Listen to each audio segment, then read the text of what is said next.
come once again to discuss things.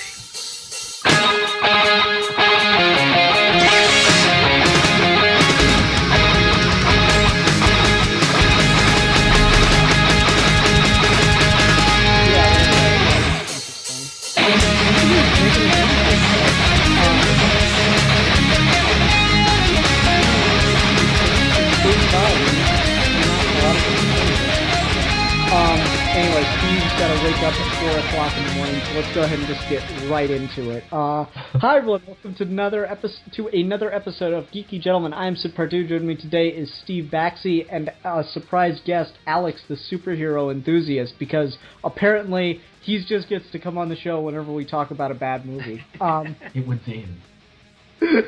But we talk about bad movies that have a lot of potential, and I think we'll get into that.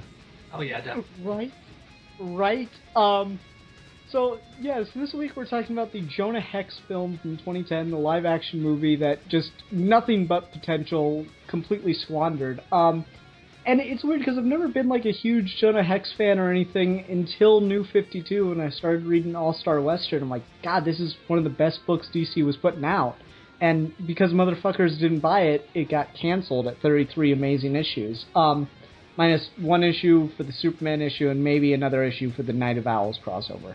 That was stupid. Yeah, that kind of was. I read that book for a while, and you're right, it was good. Yeah, and like it's so weird for me because my father was a huge Western fan, and right now I'm on like this big Zorro kick, and I never liked Westerns when he was around. He just never did it for me. But except for All-Star Western. All-Star Western was great, and like I was telling him about it, he goes, "Oh yeah, Jonah Hex, that movie, that my friend Rudy says it's really, really crazy." Like, I'm not bothering to take the time to watch that, and for the longest time my joke with this movie was, I'm not even going to bother to pirate that on the off chance that I might go to jail for it. Like, it's not even worth that slight risk. It's not worth the less than 1% chance that would happen. Yeah, exactly. But so like I didn't waste my money on this, and boy am I glad. I went sailing on the high seas for this one, gentlemen. So I just figured this would be fun to talk about because we always seem to get more views when we watch something bad. That's just like a reviewing thing. So it's have it on display. People like to see people tear the shit out of stuff too. Yeah, I think it's just one of those things with the reviews. It's just fun to watch people talk about a bad movie, more so than it is to talk about like a good movie or a movie that they love. It's just when something is like universally panned as bad, it's just fun to talk about. I don't know why, but hey, whatever. People are sadistic, I suppose. So yeah, where do we get started? Can I start by saying I don't think this is like the worst movie ever. Sure, it's not unwatchable. And I mean, thank God it's only like an hour and 20 minutes, but... Right? Yeah, it's a step below Ant-Man, but it's a step above Fantastic Four. Oof. Okay. Yeah, I'd probably agree with that. It's not like the worst thing you're ever gonna watch, but like you always hear comic fans make this, oh, it's not even kind of like the comic books. And while that can certainly get to like really silly complaints, I'm like, what comics were they reading when they decided to make a Jonah Hex movie? Like, I'm sure there's probably, it's comic books, it's a character with a long and rich history. I'm sure there's probably one issue where he has magical resurrection powers. Oh my God, did you not know the whole, like, second volume of Jonah Hex is him in space? Well, like, here's the thing, the New 52, it was really good when it was just him in the West, and then it was ridiculously awesome when he got to go to the future because of a crossover with Booster Gold. Don't get me wrong about that, but I've never heard of Jonah Hex being able to, like... Because this seems more like a Hellblazer movie than it does a Jonah Hex movie at times. Making it a supernatural thing when Jonah Hex has never been a supernatural comic before is strange. Yeah. Well, there's been supernatural stuff here and there. Like when Mad Max came out, there was a lot of influence from those movies in the comics, and it had like this almost pseudo-British Hellblazer bent to it for a little while, but nowhere near long enough to be considered like a seminal run.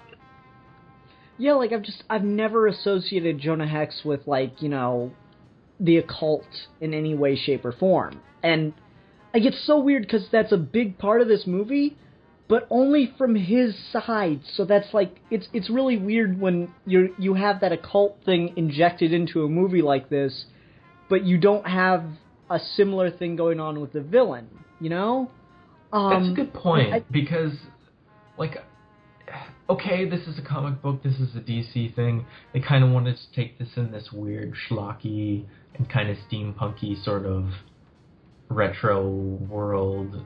Like, that's cool. Wild West. That's fine. I'm okay with it. I'm okay with even, you know, including a lot of occult elements. But, yeah, to make it part of his character specifically and it not being like him going up against some sort of supernatural villain is strange. Yeah, and then the weapon they use, like, it's really vague. It's like it's his gimmick. Yeah, and then they have the villain have this, like, you know, doomsday weapon, and so I guess it kind of could have become like a magic versus science kind of movie, but it's not.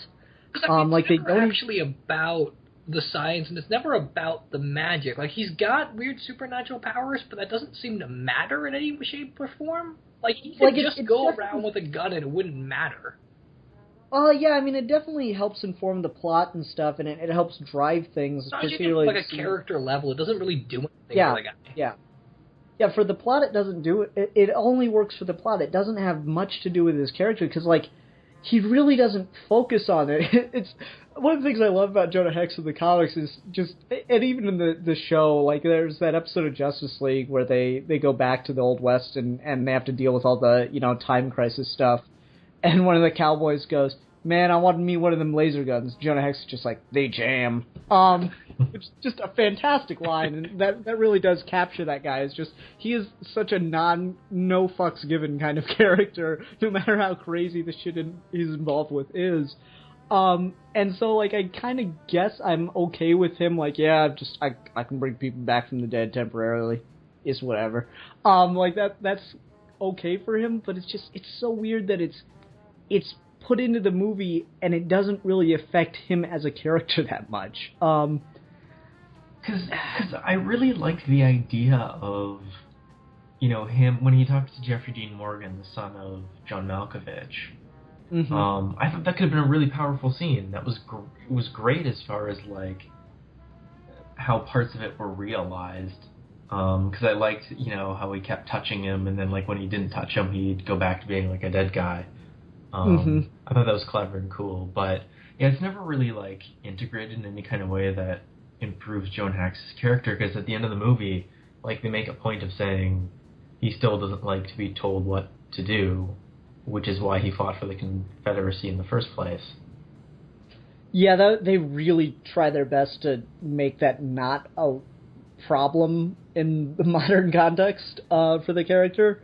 They really do try their best, but it doesn't quite work. Can we discuss that, especially given this past year? Yeah, like and they did it in the comics. It was really interesting because Amadeus Arkham actually has, I think in the first issue of All-Star Western, he psychologically profiles Jonah Hex as to why he still wears a Confederate uniform. And so it's weird that they decided to keep that, of all things, in the that they just didn't keep from the comics. They decided to put that in this movie because it's such a, like, the plot is such a rah almost 80s action movie kind of thing. Like, this, he's this guy who was this former super fighter guy that we need to bring in again. Like, he gets, like, President Grant, like, fucking calls this guy up. Like, specifically, like, this is such a strange movie when you kind of think of it from that perspective. Can I interject real quick? Yeah. Is this in the same universe as Wild Wild West? I think this has to be. Right? Makes too much sense not to be. Like, honestly, all this movie is missing is a giant mechanical spider at the beginning of the third act. I wanted this to get more steampunk. Like, I think the more exaggerated and ridiculous this got, the better it was. I mean, the weapon was cool. It was just weird that it has no explanation whatsoever. Yeah, they just totally as to how the hell it works. Like, it looks really cool, but and it's essentially, you know, kind of this weird steampunky nuclear bomb. But it's just like, what the hell are the glowy yellow balls? What are the rip-off Dragon Balls, man? Yeah. Oh wait, we can't mention Dragon Ball, otherwise we'll get a copyright strike. No, exactly. You want to be safe from that because Toy Animation owns your voice. Yeah, exactly. Toy Animation was the only one that was able to purchase Steve Baxley. Apparently. Yeah, I should probably have told you about that, Steve. Anyway, no, it's just it's such a weird thing because you could have had the potential to do some interesting stuff with, like, if you're gonna give Jonah Hex magical powers, which, I mean, once again, why? But if you're gonna do it, then why not just go ahead and make it kind of a science versus magic thing? But they just don't do anything with that. It's like they have... Yeah, and that could be like why Hex wears the Confederate uniform too, is it's like he's about the old ways. Yeah, something like that, or it's like there are 3 different scripts here, and they just kind of got all meshed into one. I really don't feel like this is a Jonah Hex movie at times. It feels kind of like, I don't know, is there another character in DC from this era that does have kind of the magic thing going for him? Because, like I said, it really feels like Hellblazer at times. Not that I know of. Like, as far as Western stuff goes, no. But, I mean, there's lots of DC characters, occult-wise, that do the same kind of thing Jonah Hex does, just not in this setting. Yeah, like, that's the thing, is it just doesn't quite feel like a Jonah Hex movie, because... I mean, Jonah Hex's thing is he goes around, gets bounties, like, no task is too hard for him. He's basically like Boba Fett. Yeah. Yeah. And, like, the steampunk element is a little too much. Like, the basically, it is Wild Wild West, right? Where it's just, you know, we got the pool table that flips upside down on the train and stuff. It's like, no, Jonah Hex is really just a simple 6-shooter kind of guy. The whole gadgets and things, he'd be like, it's too fancy. I mean, I'd be okay if they gave us a reason or they made him into a character that's different enough and we can appreciate that in him. But it seems like whoever decided to adapt Jonah Hex said that all we're going to do is front load this movie with a really, really great cast and then throw as much CGI on screen as possible to make people enjoy it. There doesn't seem to be like anyone with any sense of minimalism at all working on this.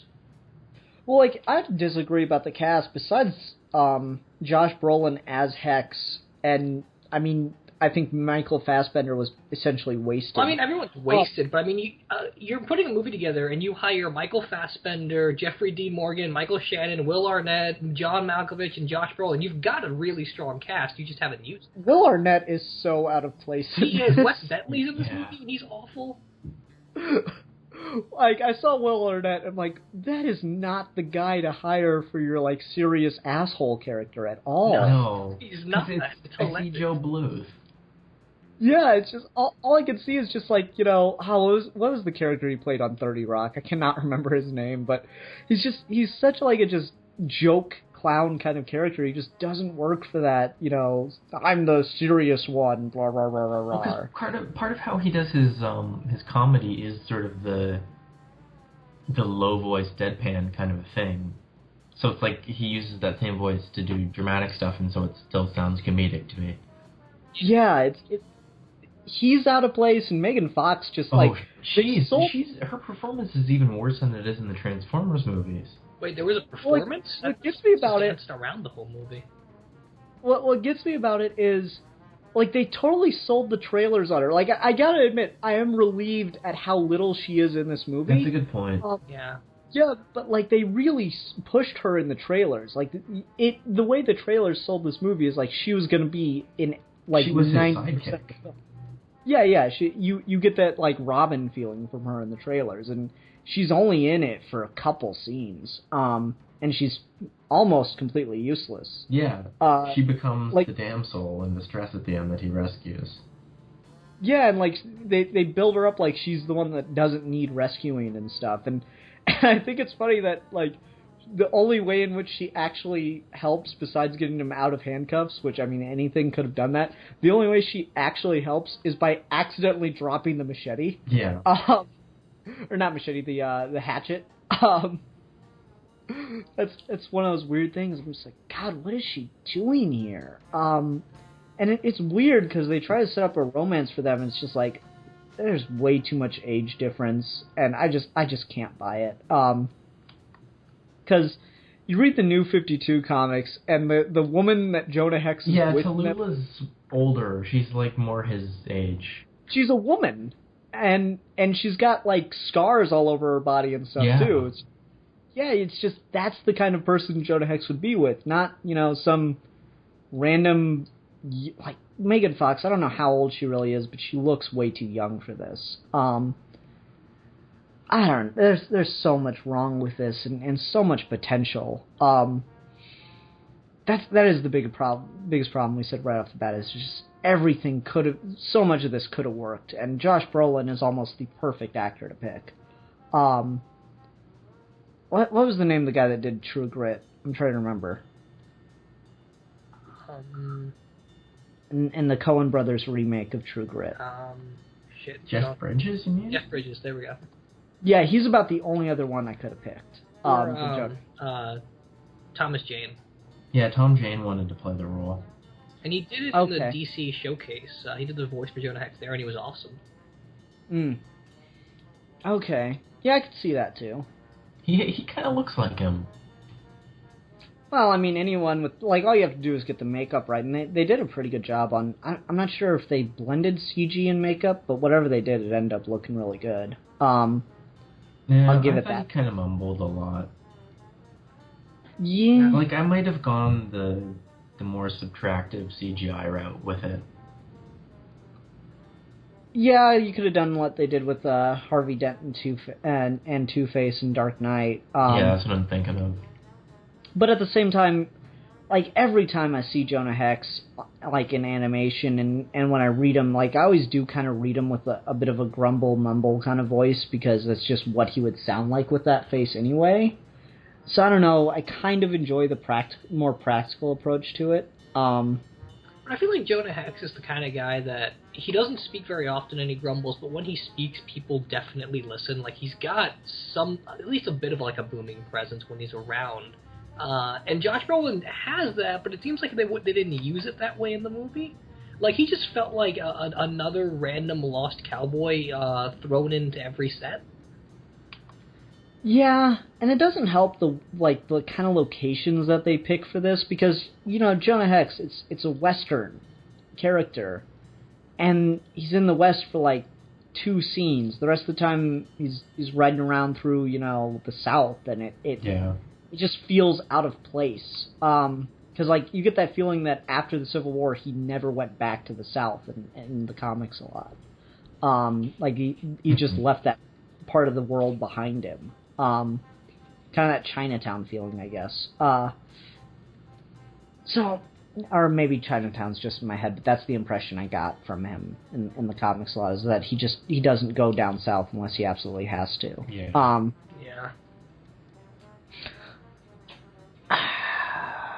Okay, so all problems aside, it's funny because Alex tried to start out with, like, what did you like about this movie? But we quickly moved away from that.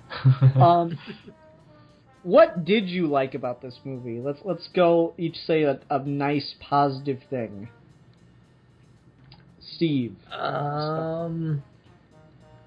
There's that scene in the bar that I've always liked. It was in all the trailers, and I think it's the only genuinely decent scene in the whole movie. Where the guy asks, "What happened to your face?" And then he shoots him and he says, "Cut myself shaving. What happened to yours?" Like, that feels like such a classic Western Jonah Hex thing, and I wish the entire movie had that sensibility. Yeah, and it's funny because, like, they have that line, and then later in the movie, one of the guards that he takes off towards the climax of the movie just shoots, and the guy's like, what's wrong with your face? And he shoots him, and then he goes, "I'm all out of clever comebacks." I'm like, but you only used one clever comeback throughout the whole movie. See, I think that's kind of fun, though. Like, Jonah Hex just has one comeback for everything. Well, his comeback is his gun, but like at the same time, it's just like the way that line was delivered, it felt like that was supposed to be a running gag. Yeah. And it's not. Were there lots of deleted scenes for this or no? I have no idea. It is very short. You wonder if it got cut down. Yeah, like it's only an 80-minute movie. That's massively short for a big blockbuster comic book thing. Yeah, I think the studio might have realized, like, somewhere along the way that they lost their way, and they just tried to cut it and make it, at least feel really good pacing-wise. Because, I mean, I'll say something else positive about it in a minute, but I think the pacing's not terrible. It does keep your interest, and it keeps you paying attention to it. Keeps you curious, if nothing else. Yeah, just to see how much further they can go bad. Because, like, I remember... The it's just some random guy's videos when this was out. It was like with Jonah Hex and I think what else was out at this? What did Marvel release in 2010? Iron Man 2. Yeah. So like, I have Tony Stark say, "Is it gonna be prolific that there's a train wreck in your trailer?" It's just ouch. But. Alright, so for my positive thing, the scene that I really, really liked, even though I don't really care for his personal motivation in this movie, but I like his quickness, is when all the soldiers have him at gunpoint in the hotel room, and the one soldier that's trying to get him to come to Washington says the dude's name, and like in an instant he turns around and has a gun pointed at his face. I love that. That was fantastic, because like that's just the kind of gunslinger that Jonah Hex is. Quickest guy in the world, can take you out before you even realize it. I thought that was really, really well done, and like it had that kind of classic Western feel at that moment. Which there are just a little scenes here and there, like Steve mentioned, the scene in the bar that are peppered throughout the movie. I'm like, this is what it should have been, and not what it is. How about you, Alex? That was a good part. There's some really good cinematography in parts of this. A lot of this is not shot particularly well. I think there are parts that could have been shot a lot better, or they could have done something really innovative and they chose not to. Like, there's that one fight in the hallway with Jonah and Tallulah that I think would have worked a lot better if it had been like a single shot. But they keep cutting back and forth, and you sort of lose geographic sense of like where you are in the fight. But I don't know, like I could have been on board with this whole steampunky supernatural kind of approach. Just had this been better. Well, wasn't Batman the Animated Series episode with Jonah Hex and Ra's al Ghul, and that was kind of steampunky. Yeah, I mean, it's similar. That's why I was okay with it, because it's sort of similar to that as far as the plot goes. And that's the thing is, like, I never care if a comic book movie drifts away from stuff done in the comics, because, I mean, it can really work. But the problem is, it doesn't work, so why'd you do it anyway? Yeah. Because now we're just left wondering, why didn't you do it like the comics are, and it would actually be better? For you to deviate, it has to be good. Yeah. Yeah, like, people always go like, oh, they change it from the comics. I'm like, no, you can change stuff from the comics. The comic books, everyone changes stuff from the comics in the comics. Yeah. So I don't care if you change it, just make it good. And when you don't, I'm just disappointed, because it could have been better if you just went with what was already there. It's such a weird thing, because, like, I don't even know why DC picked this as a project to go forward with, right? Because where did this come from? It's out of left field, right? It seems so strange to pick up on, because we're 3 years after No Country for Old Men, so you're not really capitalizing on the Western thing anymore. Or even Brolin. Yeah. So, I guess it was an attempt to just put something out comic book. It was really... Because I know in 2000 there was like an hour-long TV special they made for Jonah Hex that never got aired or never finished or something like that. So the character has, like, some history of attempted adaptation, but as far as what I was researching for this thing in particular, they wanted to make the movie in 2007, and then everything just went gung-ho from there. There didn't seem to be any problems or stumbles along the way that made this movie feel like it took time to come out. It felt like someone just said, let's make a Jonah Hex movie, and they did it. And they didn't really think it through, I guess, because it just... There's just something about it that, like, seems like someone went wrong somewhere, but I don't know if I can quite put my finger on one thing in particular. Was there a DC thing in 2009? Watchmen. Okay, so we had Watchmen, we had Green Lantern after this, we had Dark Knight before Watchmen, and we had Rises after Green Lantern. Yep. That's a really strange order. Yeah. It's a really strange selection of things. Yeah. Because Green Lantern was supposed to start up the universe. So I guess obviously they didn't think they were going to add this to their cinematic universe, and if they did, it didn't matter. Like, well, Jonah Hex is set in the past anyway, so... Yeah. I mean, if you... Like, honestly, I would kill to have the Jonah Hex brought to the future story told on film. That would be amazing. That'd be the greatest thing ever. It's like friggin' Jonah Hex in the hotel room with the bi girl, and just telling him about how gay rights are a thing now, and keeps calling him cowboy. And he's like, does it bother you that men sleep with men and women sleep with women? Not really. He's so not, no fucks given. It's like, all right, cowboy. He's like, I wish you wouldn't call me that. Why? Cowboys got... And he, like, explains what the term cowboy actually meant and what happened to him. He's like, a lot of them ended up getting raped, so I really don't like being called cowboy. Oh. Jonah Hex was so straight-faced. He just had that... Like, he gets to the future, and the first thing he does is kill a mutant. And that's awesome. Like Dark Knight Returns mutant. just like this gang member, he's like holding up some like hostages on a bridge, and he just grabs a rifle from the police van and just fucking kills the guy. No questions asked about it. And they're like, what the shit, man? Just that old world mentality that really works. Anyway. So I guess our whole thing of this movie didn't really have a vision fits with the director, because apparently the only thing this guy ever did before Jonah Hex was Horton Hears a Who, and then was an animator on a bunch of Pixar movies.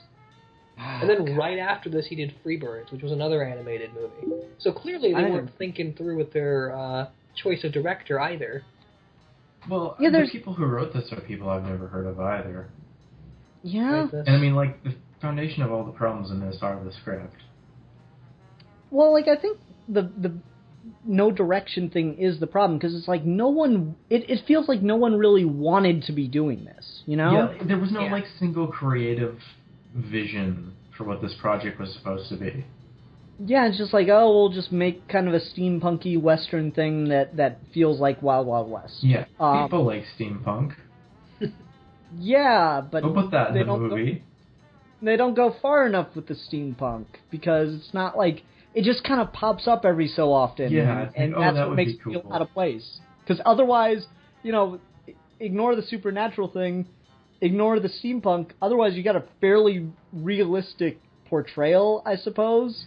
And it's weird, because, like, they seem to be setting up a, you know, science versus magic thing when you have that whole, I'm going to call it a ripoff of Skyfall, even though Skyfall wasn't out yet, when you have that whole Skyfall thing, like, oh, technology and information will be the way of the future, and then the guy falls off the electricity pole. Yeah. Like, okay, so they're going somewhere where, you know, Jonah Hex's old school way of doing things, and it's being encroached upon by the modern world, kind of like that Ronin Kenshin thing. And then it just goes nowhere. It's like they build that up to be the theme of the movie, and then they never pay it off. Yeah, because like it's not like his philosophical old school way of doing things is what makes him able to defeat the villain in the end. It's not like the machine kills itself because it's just too powerful, or trying to put the gun on the boat is just too impractical and ends up being, the Achilles heel of the thing. It's nothing like that. It's just, he just throws something into the machines. That last fight scene's really weird. Like, did you guys get why they were cutting back and forth? I wanted to talk about that. Yeah, because it's like he has this like symbolic representation of them fighting in his head, and then they're literally fighting back and forth between it and the actual fight, and it's totally unnecessary. It almost feels like the whole Guy Ritchie Sherlock Holmes thing where he predicts every move. Except they don't intercut that into the middle of the fight. Yeah, it's so strange that they do it that way, because, like, I guess I liked it when, he was about to die, and then it's, like, what gives him the motivation to come back, which, again, weird. Yeah. But it's what gives him the motivation to come back, and then they intercut it again at the end, and I'm like, wait, what? Is this supposed to be saying something, or did they just have a really cool fight scene that they wanted to put in the movie? Yeah, I guess. Because, like, I get. It's you kind of wonder, like, was this a different fight? And, like, was this seriously cut down? And there was, like, a whole extra fight, but they thought the footage looked good, so they wanted to use it.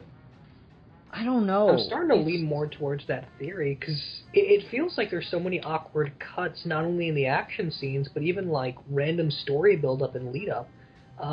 Like, it feels like sometimes characters had whole conversations that we didn't see. Particularly when he, like, feels the need... Like, I get that he doesn't like Michael Fassbender's character and that he, he's an annoying son of a bitch and everything. But, he killed him, and that seemed like that was enough. But then he brings him back just to burn him. And, like, okay, I get the whole... He was there and he helped kill your family. But at the same time, like, it still felt like something was missing between them. Like, yeah. Michael Fassbender never says anything about his family to him. Yeah, he was like, he's a sadistic character, but he was never extra sadistic in his killing of Jonah Hex's family. Which is weird, because Michael Fassbender talks about the role, and he says that he was trying to play up like a Riddler meets Malcolm from Clockwork Orange kind of thing, and I didn't see that at all. Yeah, I mean, the Irish accent kind of... I enjoyed that part of it, because it just made it feel more real, because, like, people forget that, Irish people were here. Well, except for that, like, Irish people were discriminated against, so it's sort of weird for them to be on the side of, like, a Confederate general. Yeah, I don't know. I like that we have that kind of spice of the 19th century America thing, because I don't know. It's so easy to just forget like how weird the country was at that point. But at the same time, it's just like he doesn't do anything though. He just kind of like that fight scene with Megan Fox is weird because it looks like she's trying to pull a trick out, like pull a knife out or something on him. But no, he just kind of gets up on bed and makes fun of her, and then she's unconscious. I don't know. There's so many strange things in this movie where it really does feel like it. A lot of the movie ended up on the cutting room floor, and honestly, I can't say that that's the as big a problem as I might think it is, because could it have really saved the film? I doubt it. No, probably not. It's such a painful movie to watch because it is like we keep saying, nothing but potential. I mean, I wouldn't call it a painful experience, but it's really confusing. Yeah. Because it's like I would watch it again. It's not that kind of thing where I would avoid it like the plague. Like if someone said I want to watch Jonah Hex, I'd sit there with them and riff it. But it's so weird, head tilting wise. Like it seems like every viewing with this movie, I'd pick up on another thing of, well, why didn't they just do this thing instead of that thing? Yeah, and honestly, like I needed more with the general Turnbull, whatever his name was. Because he just feels his motivations just don't really. Oh like, my god! I thought it was hilarious when they were talking about him and like how he just randomly killing people now. It's like they have a word for that, and then it's like the music swells and it's like terrorist, and it's like this weird attempt to like be relevant, I guess, too. It's strange. And it's like as if you know, former Confederate people rising up wouldn't be terrorists. Of course they would. It's weird because he's got this whole "I want to kill the nation" thing. And I'm like, okay, but your country surrendered, so what's gonna you're just gonna kill everybody and then nothing? Yeah. It's not like Loveless in Wild Wild West, where he planned to start another country. Turnbull just seems to want to end it, and he doesn't have any end game. Which I'm like, okay, so he's 18th century Joker with racism? I don't know. I just can't put anything together with this. Because I feel like you could do something really interesting by talking about actual Confederate beliefs and the kind of separation that they were going for, and you could have done some interesting stuff with the general. Make it all about, like, why does Jonah Hex wear the uniform? Mm-hmm. Yeah, like, what if both of these guys fundamentally had the same belief, and they talked about that for a while, but I don't know, like, it seems like they were just in a rush to get John Malkovich in the movie, and they just let him do random crazy things and forgot to write a motivation. Yeah, I'm also, like, more on the cutting room floor stuff. The guy that played Blackheart in Ghost Rider, and he's in this as, like, the plantation owner. What exactly does his character do? Did he, like, fund them, or just give them information? Like, I don't know. Yeah, they were never really clear about how he was aiding them. Yeah, and, like, he just has a random death scene, all Bond style, I guess. Yeah. You've outlived your usefulness. We don't know doing what, but... Apparently so, really quickly. Because, like, there's one scene with him where he's like, I've given you all this information. I'm like, well, who are you and why do you have all this information? Like, it'd be one thing if maybe we saw him in the White House earlier. Because it's weird, too, because it's like he still has a plantation. Yeah. Yeah. I don't get it. I'm like, you're killing the one guy that seems to kind of be agreeing with you? Okay. Yeah. And Turnbull's whole thing is like, oh, you killed my son. Well, you know, that's probably where we should have opened the movie. Yeah. Because you just kind of vaguely get Jonah Hex narrating about, like, doing what you think is right, but how about we just get that over him actually killing the guy's son? This movie kind of feels like a bad, like, fan film. Like, it feels like bad fan fiction. Yeah, it feels like something. Because, like, it fails like consistently on just like basic things that you would have in a story of like characterization and a plot that makes sense and things that connect and, you know, bringing up themes that get paid off somehow. There's not really much of any of that. There's a lot of explosions and things looking cool and people shooting stuff with guns and weird America stuff and stuff that's in there kind of just not to piss off people from the South. It doesn't take much these days. Yeah. Yeah. I have to agree with you. There's just like there's so many problems with this. It's baffling that they let it go to theaters. Like you hear about studio execs always interfering with a film and trying to, you know, get directors to do this or that or whatever. I don't even feel like that's what happened here. No, this is a case of the studio working the way that the studio's kind of supposed to work. Yeah, it's just like no one touched this. Like, it didn't seem like anyone cared. This seems like, you know what, instead of bad fan fiction, this seems like homework. Yeah. Yeah. It seems like, like you're taking a creative writing class, but you're really busy with stuff. So it's like, okay, write me a Jonah Hex movie, and then you can go on and do whatever other homework you have to do. You just got to get something on paper real quick. It seems like 3 scripts thrown together to create a first draft for a Jonah Hex movie. And then half of it is cut off, is on the cutting room floor. Or maybe even, write a sci-fi western and we'll slap Jonah Hex in it. Yeah.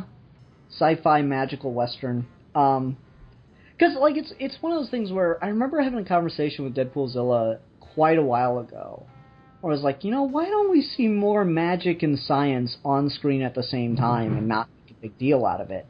And he goes, because it never works, Ian. And I cannot, for the life of me, think of something where, magic and sci-fi blend together really well. It's so rare. Doctor Strange handles that stuff pretty well. Thor, comic book universes sort of are able to pull it off. Like, that's one place where you can kind of have every genre. Yeah, it's just like it doesn't happen on screen very well, or very often and very well at that point. We're going to be seeing it, though, with, we have seen it to some extent with the Marvel Cinematic Universe, but they just sort of hand-wave magic as advanced technology. Yeah. But we're going to see it in the DC Cinematic Universe. That's one thing I'm actually really excited for, with them announcing that they're going to go with the New 52 origin Wonder Woman, because that is, so tied to mythology that you cannot get away from it. So that I kind of like. I don't know. I think going too much in the mythological direction is part of the problem with Wonder Woman. Okay. Well, that's what I really loved about that run, is it is not only, do they have the gods, they have literally what the gods were like. So that's one of the things I really enjoyed. Yeah. I got the feeling that Azarella was a major mythology nerd growing up or something. You kind of get that sense.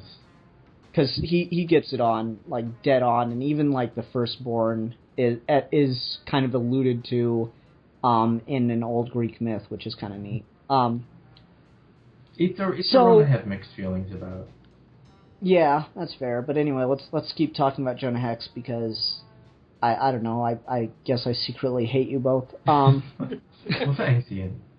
You're welcome. Well, I'm making Steve stay up late, even though he's got to wake up early. I'm gonna get 4 hours of sleep at this point. It's gonna be awesome. Yeah, and we still got to go for at least another 15 minutes. So depends on how long we were talking before the episode started. I don't know. It's not like I'm the one with the clock or anything right here. Okay, so what else about this movie? Alex, did you ever you said you liked some of the cinematography, right? Because otherwise I don't think you really pinned down a specific thing you enjoyed, right? Yeah, I don't know. I liked it when it got schlocky and over the top and kind of ridiculous. It was fun at those parts, and it made the boring parts a little more tolerable. Okay. Haley cracked the hell up when she saw the machine gun horse, and she was like, "Oh my god, I want a machine gun horse." And it was funny because she never picked up Jonah Hex. I don't think she's probably seen him in the Justice League and maybe in the Batman cartoon, but that's about it. And so she's like, "Wow, I never knew Jonah Hex was all supernatural powered and stuff." I'm like, "He's not even a little bit." So that was quite a fun thing, because I feel really bad for somebody if this is their introduction to Jonah Hex. Yeah. Because he's this beloved part of the DC universe, where he's you can tell someone actually likes DC quite a bit when they put a Jonah Hex reference in something. That's one of the things that I think kind of gave Bruce Timm a little bit of street cred with Batman the Animated Series, is there's a Jonah Hex episode. Yeah, he's a pretty obscure kind of character. Yeah, he's just kind of in the background and shows up every so often. It's kind of fun to see him. So I feel really bad for people if this is their introduction to Jonah Hex. And if you want good Jonah Hex, go read the New 52 run. Because that was... Oh my god, that was so good. Can I just talk about that for like 10 minutes? Since we're bringing up the comics, I guess it's worth mentioning that unlike Green Lantern, the Jonah Hex movie didn't kill any comic momentum because there doesn't seem to ever be any. Like, I can't think of a single period in Jonah Hex history where he had a legitimately popular book. Maybe the Hex thing from the 80s that Alex was talking about earlier, where he went in space because it had Mark Texeira on it, but maybe that's about it. I don't know. Like the New 52 run was really good, and it's funny because it started like right as or right after this came out. It would have to have been like a year afterwards, yeah. Yeah, and so it's just like insultingly better than the film. Because that run was really clever. Because like the first 2/3 of it probably were Jonah Hex in the past he keeps getting dragged into 19th century Gotham, which is basically like a frontier city. Like it's a big city, but right on the frontier, because you keep going out west, and you're no longer in America at that point, I think is the idea. Because it's basically located in Gotham, or Gotham's located in Gotham. It's basically located like Chicago in 18th century or 19th century. So I thought that was pretty clever, and so you get that. He kind of keeps ending up in Gotham even though he doesn't want to be, and he keeps every like arc in the first part of the run is he's trying to get out of Gotham, but something keeps coming up. And Amadeus Arkham just keeps tagging along, and you can get some references to his mother being psychotic. Oh yeah, those were hilarious. She's like screaming at Amadeus from upstairs and stuff. And then, of course, once he goes in the future, it's nothing short of amazing, except for the Superman issue. And it gets all timey-wimey, and he ends up back in the past, and he gets plastic surgery when he's in the future, so his face gets fixed, and then he goes to the past, and no one believes he's Jonah Hex. That's hilarious. Perfect. It was excellent, because, like, by far my favorite part of the future stuff is like he's dating this girl, and she thinks he'll get a kick out of this, so she takes him to like an Old West museum, and while he's there he sees a petrified Jonah Hex body. It's claimed to be the actual body of Jonah Hex, the gunslinger, and they put like this shitty 70s era cowboy costume on it. And it's, taxidermy Jonah Hex, and he's like, holy shit, and he gets the fuck out of there, and he's just so disturbed by it. And then when he goes back to the past and everything, back to the future, back to the past, his face is all fixed, so no one believes he's Jonah Hex, and there's another guy who has that same disfigurement who's claiming to be Jonah Hex that ends up getting killed, and some dude buys the body, and he's like, oh, we're gonna make millions off of this. And so it's all timey-wimey. The New 52 run was so good. I heard a lot of good stuff about the same. I think it was the same writer on the book before New 52, but it was called something Western. It was the same writer that stuck with it before and after New 52, and I heard a lot of good things about that. But man, I wish I'd been picking that up too, because the New 52 was so brilliant. Anyway, I enjoyed what I read of it. I dropped off before the feature stuff happened. Yeah, the Booster Gold crossover was a lot of fun, because it's Booster helping him with some kind of like ransom or whatever in the past, and Jonah Hex keeps asking questions about the future, and Booster has a line, oh, Jonah, you're missing out on yoga pants. It's so good.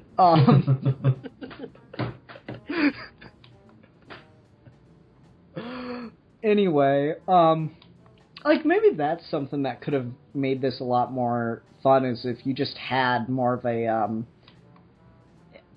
tone of the comic books, where it's just all the craziness of this is the DC universe in the past, Yeah. Yeah. like, if this were a part of their cinematic universe, if they'd made it with the intention of making it part of the cinematic universe, you could have, like, set up stuff that would have been really interesting. And that could have been a lot of fun. Like, you could have had Ra's al Ghul be the villain, and that would be fantastic. Yeah, I can see that.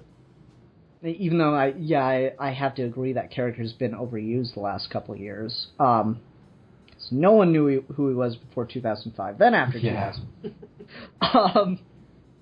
Ra's al Ghul, is that some kind of like shampoo or? Steve, say something. Something. Okay. All right. That joke was too easy. Now I'll say something. I guess the other thing about the movie is it has a pretty good score. I think it actually works pretty well with the tone for the most part, at least when the movie's being consistent about how ridiculous it is. I don't know. It feels like, did you ever play Prince of Persia? What is it? Two Swords? No, not Two Swords. The second Prince of Persia game. Maybe, but it's been a long time. Well, like that was a weird one because the first game and the third game have this like kind of, vaguely, Persian, Middle Eastern sounding kind of music. And then the second game has Godsmack do the soundtrack, and it feels so incredibly out of place. And that's kind of what I got here, where it's just like, it's this weird kind of steampunky rock sound to it. Well, they got a heavy metal band to do it, so yeah. It feels like it's kind of pared down, but I don't know, I think it sort of works. I know, this whole movie, like, aesthetically just kind of feels like watered down Tarantino. Yeah. Yes. Oh my god, yes. See, now I really want a Jonah Hex movie by Tarantino. And I think, like, that's... If you're gonna do a movie this way, you have to go full Tarantino. You have to be like Django. Yeah, he would be great for it. And, like, I keep saying if we're gonna get Tarantino to do a comic book movie, my pick don't give is him still... as a superhero. Yeah, my pick is still The Question. Because that could be amazing with all the random conversations Tarantino puts in his movies. Oh, yeah. Yeah. That would be perfect. Yeah, Manos and I argued about it, and he still wants Suicide Squad, but no, I say The Question. Actually, it would be great for Suicide Squad, too. Yeah, let's just give the DC Universe to Tarantino, even though he doesn't want to direct one superhero movie because the fans are too harsh. But anyway, we got Nolan to produce some stuff. Let's just give it all to Tarantino. Fuck it. Just show up at his house like, hey, guess what? You're the head behind. Just let him do the characters that aren't going to be a central part of the DC extended universe or whatever the heck they're calling this. Yeah. Like, you wouldn't need The Question on a Justice League team, so you might as well give it to someone like Tarantino who can do. Well, they're going for a more director, visionary, creative person led kind of approach as opposed to Marvel's micromanaging everything. So yeah. And like I said, I think that could have made this movie a lot more fun if you got to see, Gotham in the 19th century, and you got to see, like, or maybe they go out to, like, just this little small, like, they go out really far west and there's just, like, this little small town that's called Metropolis. Stuff like that could have been really fun. Or you get to see Smallville founded. Yeah, shit like that would be great too, or like the location of Smallville, it's just like one house. Like a dirt corner and that's it. Yeah, stuff like that could have been a lot of just really. It could have kept it fun and enjoyable during the parts where it's kind of, not. I don't want to say boring because it wouldn't be boring in that case, but during the parts where it's not, lightning action. If you had just little shit here and there that's like, this is our universe before it gets going. Easter eggs. Yeah, exactly, and. I don't know, I'm trying to think of, like, other big, long-term DC characters. Like, Vandal Savage was in the Jonah Hex book for a while. You could set some of that stuff up here. And when they did Return of Bruce Wayne and they had Vandal Savage hire Jonah Hex to kill Bruce Wayne, that was fucking awesome. I love that Vandal Savage inadvertently was the villain of that book. Just it was kind keeps of popping up. Yeah, it just keeps popping up, and Bruce Wayne is like haunting his entire life, which is really is saying something. Yeah, but you could have taken like those timeless characters from the DC universe, or those things that are like kind of always around. I'm trying to think, like you could have done the Batcave, because they did that in the New 52 run, where we see we actually see the gigantic bat. Yeah. Oh no, not just that, but they actually have Jonah Hex and Amadeus Arkham in the Batcave in one issue. Because they like, it's this whole thing with Native Americans and tribes and stuff, but they end up like chasing him in a cave, and the thing collapses behind him, and they come up like in the well on Wayne Manor, which was really cool. But it's one of those things, just like little stuff like that could have kept it really entertaining, and instead it feels more like it's in Wild Wild West than it does in any kind of DC film or anything like that. Either go in the totally schlocky, not Jonah Hex at all direction, or get somebody who knows Jonah Hex to do this movie. Yeah, and there's no passion. That's the good way of putting it. There is no passion behind this movie, really, from it. Like, there's some guy out there who's, it's his dream to direct a Jonah Hex movie, and they're like, you know what, fuck that guy, we're gonna go over here and get him. With horse ears, too. Yeah, we're gonna get this guy over here, and it's like, I don't really know anything about Jonah Hex. You're perfect. It's like, are you sure? That guy seems like he really wants to do this. No, we're gonna stick with you. Like, I don't, we talked about it already, but I just don't get why this got made. Because, like, no one wanted to be doing this, I feel like. And so it's so weird that it happened. Well, yeah, because, like we mentioned, like, he's not a particularly well-known character. Mm-hmm. In fact, the whole reason, because I mentioned to you, Ian, that I was actually thinking about this movie yesterday. Because the reason I was thinking about it was I had a professor in a class. It's a graphic design class, and so she was showing some comic books, and one of them was a Jonah Hex one, and she showed it, and she didn't know who Jonah Hex was. Then I got thinking about this movie and how I'd never seen it before and was planning on watching it, and then you serendipitously asked me to do this.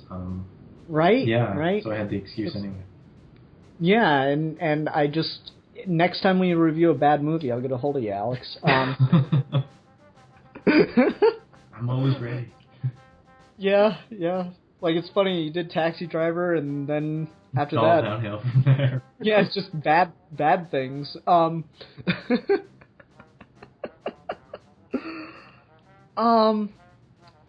Alright, we're close. Anything else anyone wanted to talk about, or are we just beating a dead horse at this point? Yeah, I don't know that I feel like I have too much to say about this film. Like, it's just a sort of a waste and a lot of missed potential here. Like, there's so much they could have done as far as exploration of the character of Jonah Hex and Confederate values, and, why did he fight, and we could have had a story that made sense and interesting things, and we didn't. We had whatever this is. Yeah, and it would have been, like, it's weird because I don't think you can make this movie now. Like, I don't think people would be okay with a hero that wears a Confederate uniform. Well, see, I think this now would be the perfect time to make a Jonah Hex movie and make it good. And make it about that. Yeah, exactly. Like, this is the perfect political place to be in, to make a movie about both sides of a really nuanced argument and make it really minimalistic because it's just a cowboy in the West.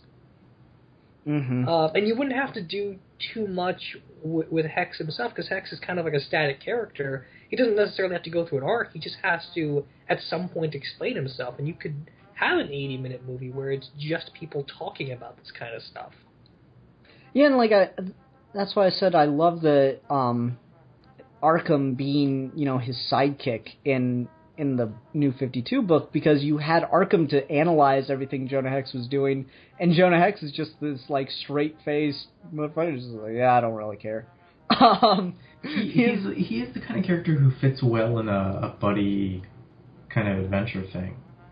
Yeah, because you have Arkham, who's like, this really scrawny, like, proper society kind of guy that doesn't really get his hands dirty, and you have Jonah Hex, who's just always getting his hands dirty in some way, shape, or form, and so they were just this perfect team, because you got, like, this great buddy cop dynamic with him, because Arkham was the damsel in distress, but, like, it was just fun to watch, because he was so useless at times, and that was so hilarious that like Jonah Hex hated hanging out with him, but they just kept ending up together on all these different things. And Arkham was the one introducing him around to all these like high society members of Gotham, and Bruce Wayne, or no wait, Thomas Wayne Sr., I think, one of Bruce Wayne's ancestors, whatever. Ended up giving Hex like stock in Wayne casinos as payment on a bounty or something. Because, yeah, he ended up going to save his wife from a typhoid outbreak, which was pretty cool. So he paid him in stocks of Wayne Casino.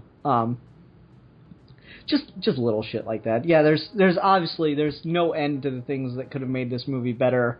And unfortunately, no one saw that. And you'd think with comic book characters where everyone has their favorite character, someone with a real love for this character would have ended up working on the movie. And I think it's pretty clear that no one did. Well, the other thing, too, is it's such a travesty, because, like, how hard is it to fuck up a Western? Really? Yeah. I mean, they're pretty simple as far as it goes. You have so many good blueprints to follow. Yeah, and like I think with Hex, one of the problems with adapting him is, like, Vandal Savage is probably a really good Jonah Hex villain, because then you can use him again. But one of the problems with adapting Jonah Hex is kind of a similar problem to the Punisher, where, name the Punisher's rogues gallery. Oh, wait. Yeah. Because he kills all of his villains. And so if you write a good Punisher villain, you can't reuse him most of the time. Kingpin's like the one exception. Barracuda. Yeah. There are a couple, but yeah, there aren't very many. Yeah, because like if you write the Punisher well, he has to end up killing his villain at the end, and that's kind of what goes on with Jonah Hex. Is he's a bounty hunter. He's gonna kill the character that you set him up against 9 times out of 10. But you could have that guy that he never quite gets or something. Yeah, and I guess they kind of set that up with Turnbull, but they don't really go anywhere with it. Now this got me thinking about Boba Fett, since they're inevitably going to make a Boba Fett movie. Oh, yeah. I think they've already announced it, right? Yeah, or like it's a Boba Fett and Han Solo movie type thing. They've announced a Han Solo movie. There was supposed to be a Boba Fett movie, but something happened with the director, and now it got delayed. Okay. But it's going to happen. The way that I would have done Star Wars, that whole backstory was the Mandalorians were the clones. And so Boba Fett would really be like Jonah Hex, and that he's like wearing this old uniform. And he's a bounty hunter. And that would be why his ship was called Slave One. It's because he was a slave. That'd been cool. I mean, and it would kind of fit into the whole Mandalorians being basically space Spartans. Well, and if you look at some of the stuff that was cut from Empire Strikes Back, Lando was going to be written to be a slave. Yeah. And then you think it's like, oh, well, were all of the slaves people of color? Is the whole cloning thing in Star Wars like a metaphor for slavery? No. It's just bad writing. But it so easily could be, right? Yeah, I mean, it could have been that way, is my point. I don't know.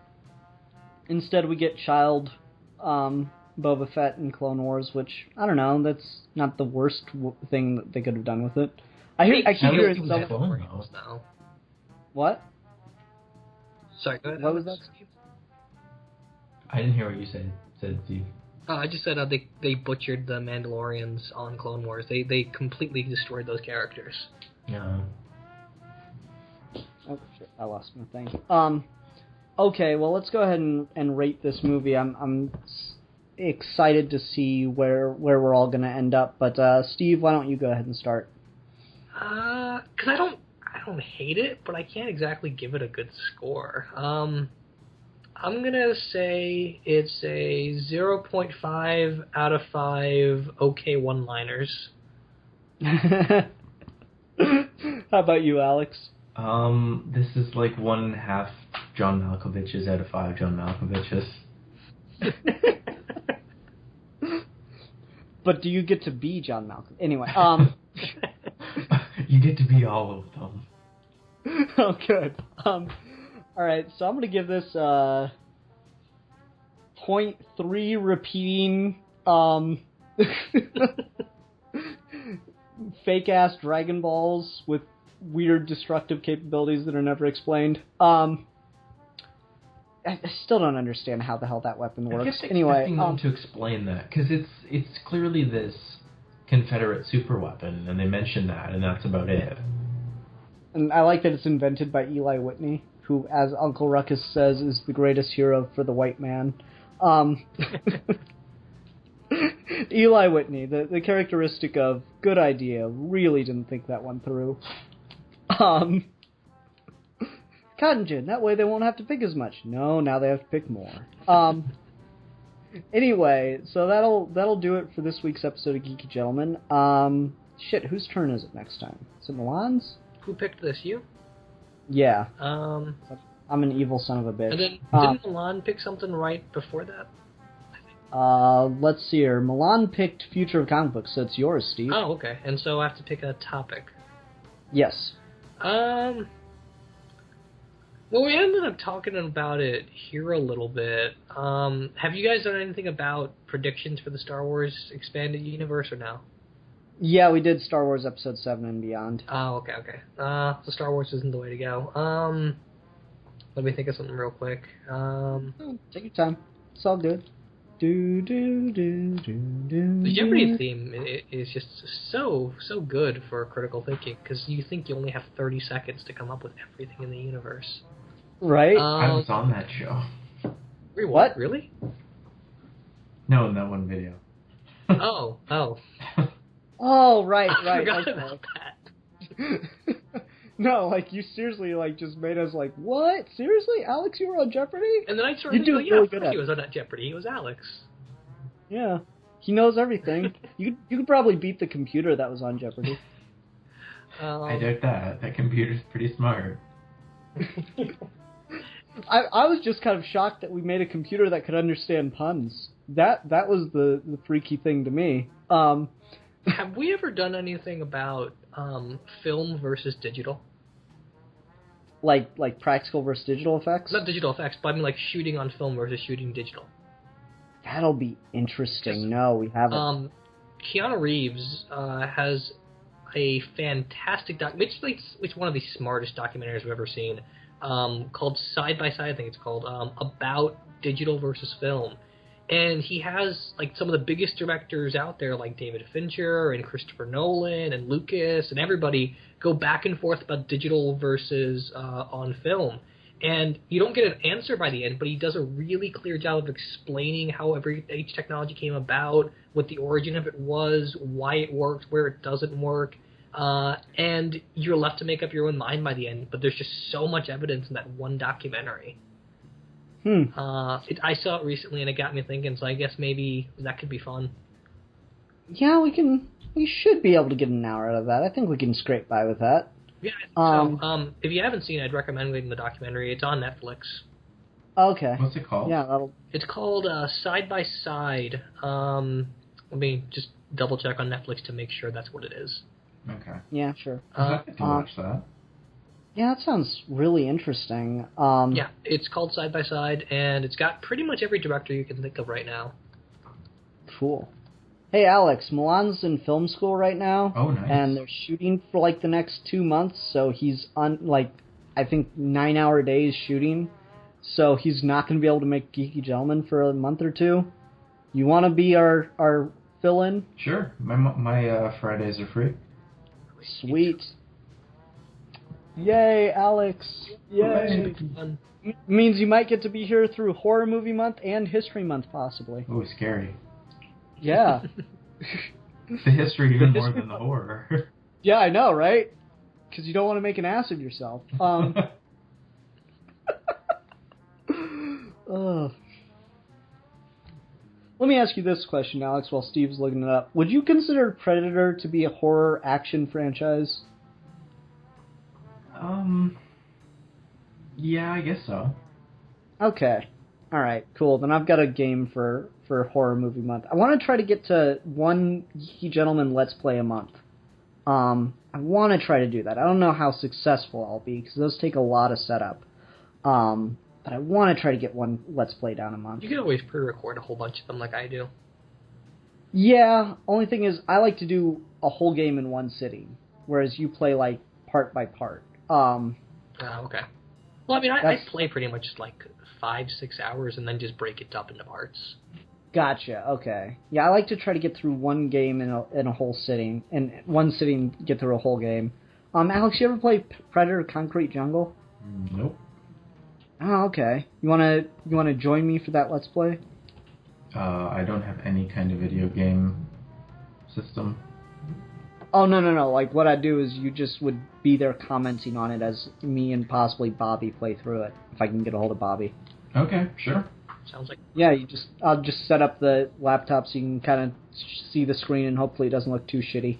Because I know you're a Predator. You mentioned on Twitter that you're a Predator fan, so I thought that'd be kind of fun to have you on for. I am. I mean, I've only seen the first two movies. I still haven't seen Predators, and I should see that. I rewatched that recently. I think it's pretty good, though a little bit of problematic casting. But yeah, I haven't seen the crossover movies with aliens, but only watched the first one. Don't even bother with the second. Yeah, they didn't look very good. So first one's at least first one. It's pretty gimmicky, but it's at least entertaining. Mm-hmm. Second one is just god awful, and you can't see anything that's happening. It's so dark. And not like the cool kind of like gritty, it's like, what the fuck is going on? Yeah, what's his name? Squatch Gang from Who Reviews the Reviewers this season reviewed that one. Yeah. Or I think, what's it called? Retribution or... Requiem, whatever, yeah. And that was one of the things he said is like, it was so dark. You couldn't see anything that was happening. Yeah, it's one of those funny things. Like, I remember watching that movie the first time, and like, it's one of those ones where I wish I'd watched it at night, or maybe it's better in a theater, but I don't know. It's not better in a theater. I saw it in theaters. I guess it still looked really bad. It was directed by guys who had never directed anything before. Oh, lovely. It's funny because like we're talking about all this. I actually have the I did a. I'll be very vague, but I did a CG of a studio for the arcade machine since I made a new intro for that for the Let's Plays, and I put the Pred alien head up on a mantle. It's awesome.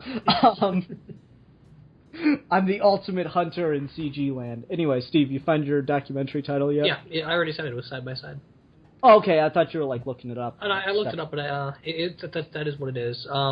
It's on Netflix. It should be easy to find. It's got a bunch of directors like Lynch, Fincher, Scorsese, everybody you can think of, really. Okay, cool. That'll be fun to talk about then. Next week we'll talk about film versus digital, and I'm going to try not to make an ass out of myself and sound like I don't know what the hell I'm talking about. The documentary will help, because I knew nothing about it, and now I feel like I could have an honest conversation, so... Oh, I don't know, it's interesting, because I do the CG stuff, so... It's weird, because... Alright, I'll save it for next week. Because I've made movies, so I guess I have some experience here. Anyway, everyone, thank you very much for listening. Until next time, I'm the Philosopher. I'm the Politician. I'm the Enthusiast. And we're your geeky gentlemen, and we will be discussing things.